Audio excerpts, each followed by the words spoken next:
I am not sleeping with you anymore, Mac. Not until you start acting like a real husband. Those words hit me like a freight train as I stood there in our bedroom watching Diane cross her arms and stare at me with eyes that had grown cold over the past months.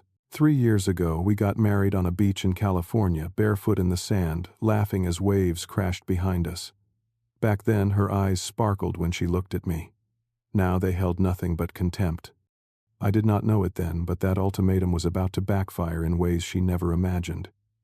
Before I tell you how I turned the tables on her manipulation, I would love to know where you are watching from. Drop your location in the comments, hit that like button, and subscribe, because what happened next will show you exactly why you should never let anyone use intimacy as a weapon against you.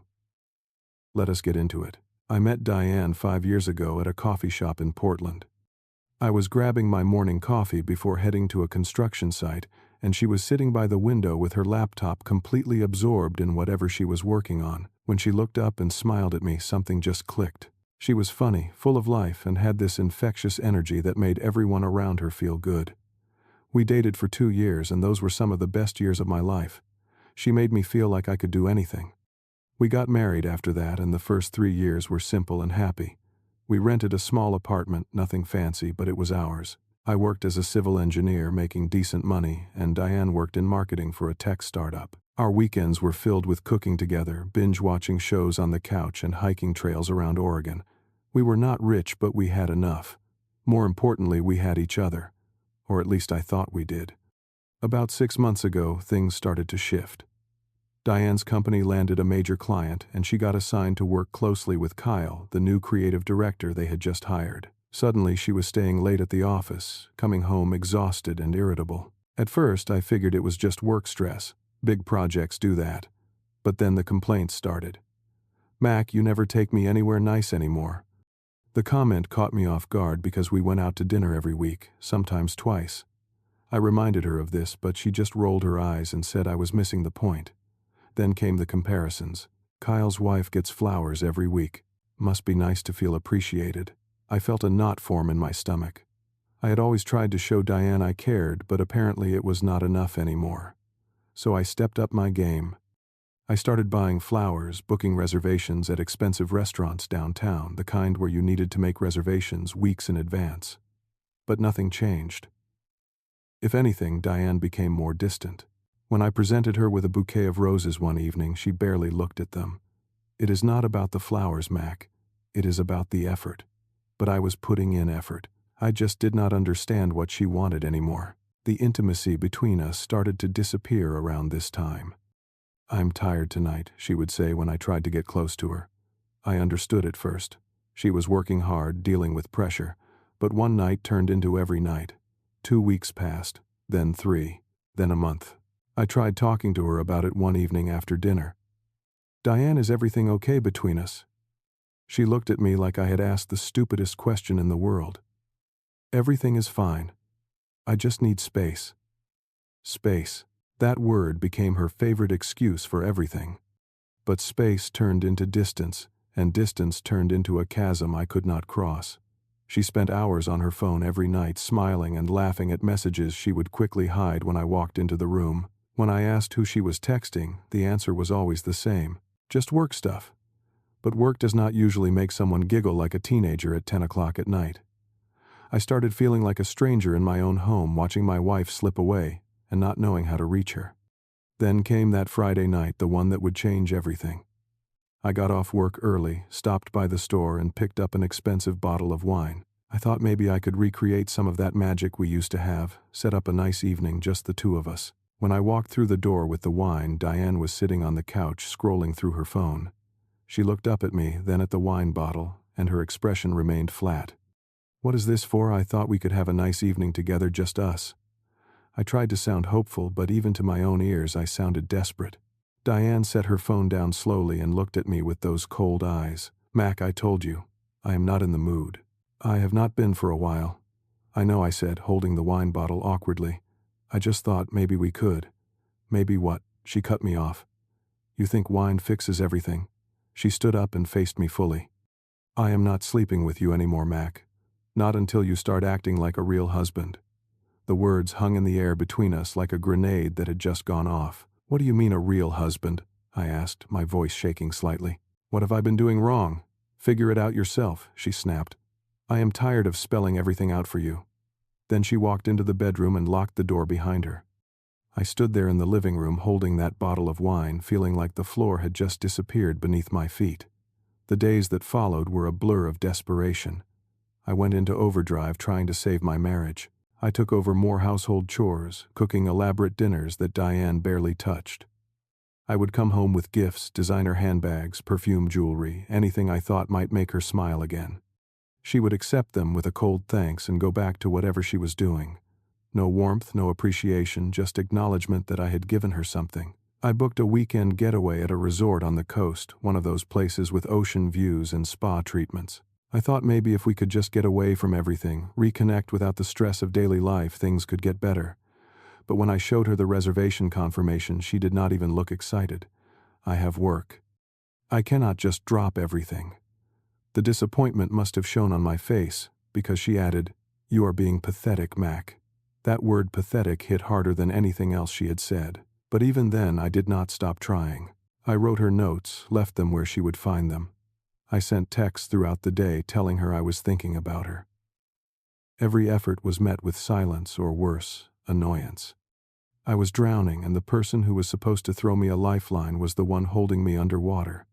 Diane started using her ultimatum as a weapon, a tool to control every aspect of our life together. If you really loved me, you would buy that new SUV I showed you. The vehicle she wanted cost $60,000. Diane, we cannot afford a $60,000 car right now. Our savings were not in a place where that made sense. She glared at me. See, this is why we have problems. You never prioritize what I want. Then came the threat. Do not expect me to warm up to you anytime soon with that attitude. But the demands kept coming. New furniture for the living room, $5,000. A vacation to Europe, $10,000. Designer clothes. Expensive dinners at places where the entrees cost more than our grocery budget for a week. Every time I hesitated or suggested we wait, Diane pulled away further. You are sleeping in the guest room until you figure out your priorities. And I did. I moved my things into the guest room, sleeping on a mattress that was too firm, staring at the ceiling every night, wondering what I had done wrong. 2 weeks in that guest room turned into a month. I kept thinking this was temporary, that eventually Diane would see I was trying and things would go back to normal. But the more I complied, the more she demanded.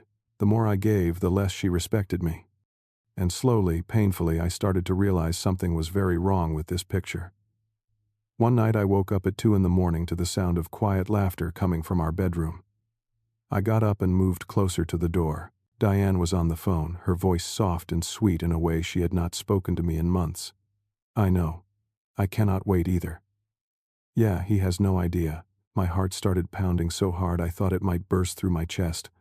Who was she talking to at 2 a.m, and what did I have no idea about? The next morning I asked her about it. She barely looked up from her coffee. Just my friend, Sarah. She is having relationship problems and needed to talk. But I could not remember Diane ever mentioning anyone named Sarah. Something did not add up. I started paying attention to things I had ignored before. Credit card statements showed charges at restaurants I had never been to. Expensive dinners at places downtown. When are you going to these restaurants? I asked, trying to keep my voice casual. Work dinners, she said without missing a beat. But since when do work dinners happen on Saturday nights? One morning I sat alone in the kitchen with my coffee, the house quiet except for the clock ticking on the wall. I had been awake since 5, unable to sleep, my mind racing through everything that had happened over the past months. And suddenly, with painful clarity, I understood. I had been playing a game I could not win. Every time I begged, every time I tried harder, I gave Diane more power over me. She did not respect me anymore because I did not respect myself. I was so desperate to save my marriage that I had lost sight of my own dignity. I picked up my phone and called Travis, my best friend since college, and a divorce attorney. Man, I started, but he cut me off. Let me guess, things with Diane are getting worse. I told him everything. The ultimatum, the constant demands, the coldness, my suspicions about another man. Travis was quiet for a moment, then said, "You need to stop chasing her. You are giving her all the power. Every time you beg, you are telling her she can treat you however she wants, and you will still come crawling back." What should I do? I asked. Call her bluff, Travis said. Stop begging. Act like you are fine with the arrangement. Show her that her threats do not control you anymore. That evening, Diane came home and immediately started in on me. I need new furniture for the living room. $5,000 worth. She showed me pictures on her phone of some modern pieces that looked like they belonged in a magazine. I took a breath and instead of arguing or trying to negotiate, I said calmly, "No, Diane, I do not think so." She froze her phone, still in her hand. "What did you just say?" I said, "No, we do not need new furniture. What we have is fine." I kept my voice level, almost casual. Diane's face turned red. "Excuse me, after everything I have told you, I have heard everything you said," I replied, standing up from the couch. "And I have tried, but I am done trying to buy your affection." "So, what?" she said, her voice rising. "You are just giving up on us." "No," I said, looking her directly in the eye. "I am giving up on this game you are playing.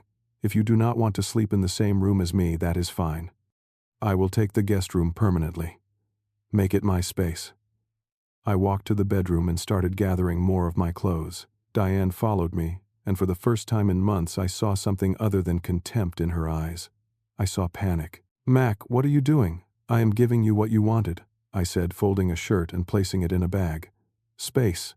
I carried my things back to the guest room and started arranging it like it was truly my room now. Pictures on the wall. My books on the nightstand. Diane stood in the doorway watching, but I did not look at her. I did not explain further. I just kept organizing my new space. The next few days were strange. I started living like a single man in my own house. I woke up early, went to the gym before work, something I had stopped doing months ago. I cooked my own meals and ate them while reading or watching something I wanted to watch. When Diane tried to start an argument, I stayed calm and detached. When she made demands, I politely declined. I stopped asking about her day. I stopped trying to make conversation. I just existed in parallel to her. Diane did not know what to do with this new version of me. Her weapon, the withdrawal of intimacy and affection, no longer had any effect because I had stopped chasing it.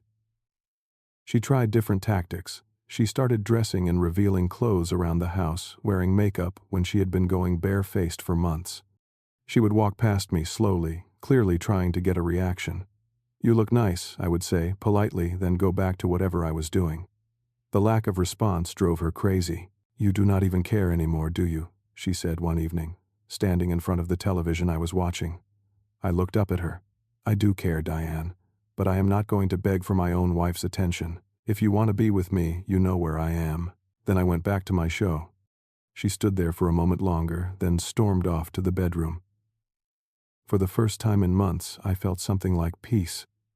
But that peace was about to be shattered in a different way. One Thursday afternoon, I finished a project early and got home around 3 o'clock. As I walked up to our apartment, I heard voices inside. One was definitely Diane. The other was male, and it was not coming from the television. My stomach dropped. I quietly unlocked the door and stepped inside. The voices were coming from the bedroom, but the door was partially open. I moved closer, my heart hammering. Then I heard it clearly, Kyle's voice. "When are you going to tell him? Tell me what I thought," pressing myself against the wall. "Soon," Diane replied. "I just need to squeeze a bit more out of him first. The SUV, the furniture, then I will file." Kyle laughed. "You are terrible, you know that." Diane's voice was light, almost playful. "He deserves it. So boring, so predictable. You are so much more exciting, Kyle." I stood there feeling like I had been punched in the gut. But instead of bursting in, instead of confronting them right then, I did something smarter. I pulled out my phone, opened the voice recording app, and captured everything. They talked for another 10 minutes about their plans, about how Diane was going to take me for everything she could in the divorce, how Kyle had been coaching her on how to maximize her settlement. When they finally stopped talking and I heard movement, I quietly slipped back outside. I sat in my car for 20 minutes, shaking. Not from sadness, but from anger. And then, strangely, from relief. I had proof. I was not crazy. I was not failing as a husband. I was being deliberately manipulated and betrayed. I called Travis. "Get me every piece of evidence you can," he said when I told him what I had recorded. "Bank statements, texts, emails, everything. We are going to bury her." The next week was the most focused I had ever been. I acted completely normal around Diane, pleasant even. But behind the scenes, I was building a case. I went through our credit card statements and found charges at hotels, downtown expensive restaurants, gifts that had never come home to me. Diane had been using our joint account to fund her affair. I installed monitoring software on our shared laptop, the one we both used for personal stuff. Within days, I had access to her email and messaging apps. The messages between Diane and Kyle were damning. They had been seeing each other for 4 months. There were detailed discussions about how to manipulate me, how to drain our joint accounts before filing for divorce, how to make sure she got alimony even though she made nearly as much money as I did. Kyle had sent her articles about divorce strategy. Make him think it is his fault, one message said. Classic gaslighting. Keep him off balance. I printed everything, saved it to multiple USB drives, and handed it all to Travis. When Travis finished reviewing everything, he actually smiled. She just handed us everything we need, he said. With evidence of adultery and financial misconduct, she will not get a dime. In fact, you might be able to go after her for what she has already taken. We spent the next few days preparing. Travis filed divorce papers citing adultery with evidence attached. He also got a private investigator to document a few more meetings between Diane and Kyle, just to make absolutely sure we had an airtight case. Friday evening came. I had asked Travis to wait outside in his car with the investigator just in case things got heated. Diane came home around 6 and she was in an unusually good mood. "Mac, can we talk?" she asked, actually smiling at me. "Sure," I said, gesturing to the living room. "Let us talk." We sat down and Diane launched into what was clearly a rehearsed speech. "I think I have been too harsh on you. Maybe I overreacted about some things. I think we can work this out if we both try." I knew exactly what this was. Travis had warned me. She was running out of money to take. Our joint account was nearly empty because of her spending. She needed to keep me around a little longer to refill it before she made her exit. I let her finish her speech, nodding occasionally. "Really," I said when she was done. "That is interesting timing." "What do you mean?" she asked, her smile faltering slightly. I reached beside the couch where I had placed a folder earlier. "I mean, why would you want to work things out when you have been planning to leave me for Kyle for the past 4 months? I put the folder on the coffee table and opened it. Inside were printed emails, text messages, bank statements, and photos the investigator had taken. Diane's face went from confused to pale in seconds. "What are you talking about?" she tried, but her voice was shaking. "Everything is here, Diane. Your affair. Your plan to drain me financially before filing for divorce. Every lie you have told me for months." I pulled out my phone and played the recording from the bedroom. Her voice and Kyle's filled the room, discussing their plan in detail. When it finished, the silence was deafening. Diane tried to hold it together. "This is ridiculous. You are being paranoid. You invaded my privacy." "I did not invade anything," I said calmly. "This is a shared laptop, shared accounts, and I recorded a conversation happening in my own home. But nice try. I have already filed for divorce. You will be served papers tomorrow morning." Diane's composure shattered. "Mac, wait. I can explain. It is not what it looks like. Kyle means nothing." "Save it," I said, standing up. "You had months to tell me the truth. You chose to manipulate and steal from me instead. I am done." Diane tried everything over the next few days. She cried. She begged. She promised to cut off all contact with Kyle and go to counseling. When I did not respond to emotion, she tried threats. "I will take you to court. You will lose everything. My lawyer will destroy you." I just looked at her calmly. "Try it. I have evidence of adultery and financial abuse documented over months. Your lawyer will tell you to settle quietly if they have any sense at all." And I was right. When Diane's attorney saw the evidence Travis presented, the consultation lasted about 15 minutes. The attorney came back and strongly advised Diane to accept the settlement offer. She fought it at first, but her lawyer made it clear. With this much documented proof, a judge would not only deny her any assets but might actually rule in my favor for reimbursement of the money she had spent on her affair. In the end, Diane signed the papers. She got to keep her personal belongings and her car. That was it. No alimony, no split of my retirement account, nothing. Kyle disappeared the moment the affair became public. Turns out he was only interested in the excitement of a secret relationship, not the reality of commitment or the mess of a divorce. Diane tried calling him, but he blocked her number. She showed up at his office once and he had security escort her out. She lost him the same week she lost me. To make matters worse, word got around her office about what had happened. The company had strict policies about workplace relationships, especially ones that created conflicts of interest. Diane was quietly asked to resign. In the span of 2 weeks, she lost her marriage, her affair partner, and her job. 3 months after the divorce was finalized, I moved into a new apartment across town. It was smaller than the place Diane and I had shared, but it was entirely mine. I decorated it the way I wanted, simple and clean with lots of natural light. I hung photos from hiking trips and put up shelves for my books. For the first time in over a year, I felt like I could breathe. I would be lying if I said I was not hurt. The betrayal stung, and there were nights when I lay awake wondering what I could have done differently. Had I missed signs earlier? Had I been too trusting, too naive? Travis came over one evening with pizza and beer and found me in one of those moods. "You trusted your wife," he said simply. "That is not naive. That is what marriage is supposed to be. She chose to abuse that trust. That is on her, not you." I started seeing a therapist, something I probably should have done months earlier. Talking through everything with a professional helped me understand that I had not failed. Diane had made choices, deliberate choices, to manipulate and deceive me.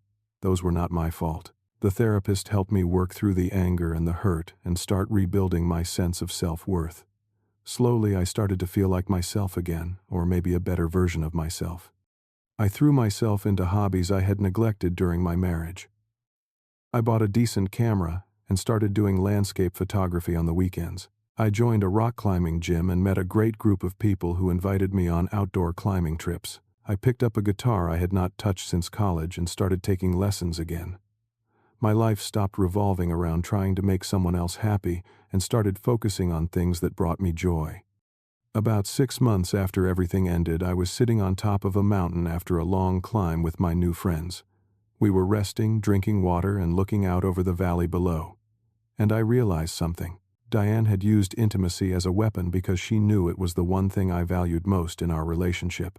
She knew I loved her and would do almost anything to fix things. What she did not count on was me walking away from the game entirely.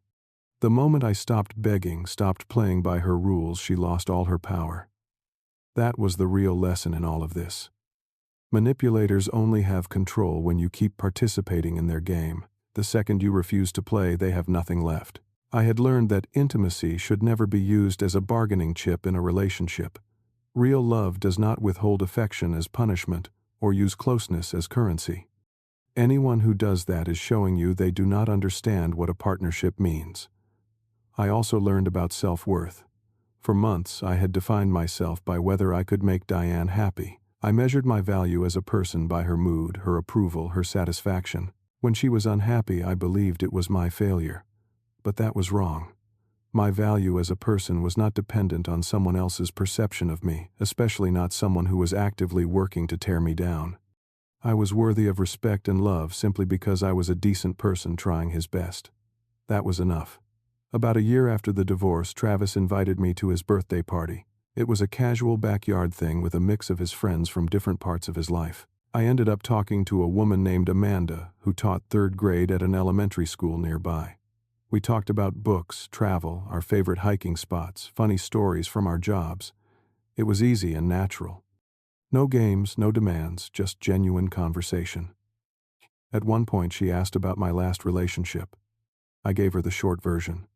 She listened and then said, "That sounds really hard. I'm glad you got out." Then she changed the subject to something lighter. No pity, no drama, just acknowledgement and moving forward. When the party was winding down, I asked if she wanted to grab coffee sometime. She smiled. "I would like that, but just so you know, I am taking things slow these days." "Good," I said, smiling back. "Me too. Let us just see where it goes." There was no pressure with Amanda. No ultimatums. No feeling like I had to prove myself constantly. We were just 2 adults getting to know each other with mutual respect and honest communication. I did not know if it would turn into something serious, but I knew one thing for certain. I would never again accept being manipulated or controlled in a relationship. I had learned what healthy boundaries looked like, and I was not going to compromise on them ever again. I heard through mutual acquaintances that Diane was still single, jumping from relationship to relationship, but never finding anything that stuck. Kyle had gotten married to someone else, which apparently sent Diane into a spiral for a while. From what I heard, she was still looking for someone she could control, someone who would bend to her will the way I had at the beginning. I did not feel angry when I heard about her struggles. Mostly I felt sorry for her. She did not understand what real love looked like, and until she figured that out, she would keep repeating the same patterns. Looking back now, I can honestly say that Diane's ultimatum was one of the best things that ever happened to me. I know that sounds strange, but it is true. Her trying to control me with intimacy forced me to face some hard truths about myself and my marriage. It pushed me to stand up for myself in a way I had never done before. It taught me that sometimes love means knowing when to walk away, especially when staying means losing yourself. If someone ever uses intimacy as a weapon against you, remember this: the moment you stop playing their game, you win. Not because you hurt them or get revenge, but because you take back control of your own life and dignity. I did not make Diane regret her ultimatum through some elaborate revenge scheme. I made her regret it by showing her that I was perfectly fine without her manipulation. I was stronger than she thought, and that in the end was the most powerful response I could have given. Have you ever been in a relationship where someone tried to manipulate you? How did you handle it? Drop your thoughts in the comments below. If this story resonated with you, hit that like button and subscribe for more real-life stories about standing up for yourself and finding your way through tough situations. Share this with anyone who might need to hear that they deserve respect in their relationships. Thank you for listening to my story, and I hope it helps you find the strength to stand up for yourself when you need it most. Take care of yourselves out there, and remember, you are worth more than anyone's manipulation games. Until next time.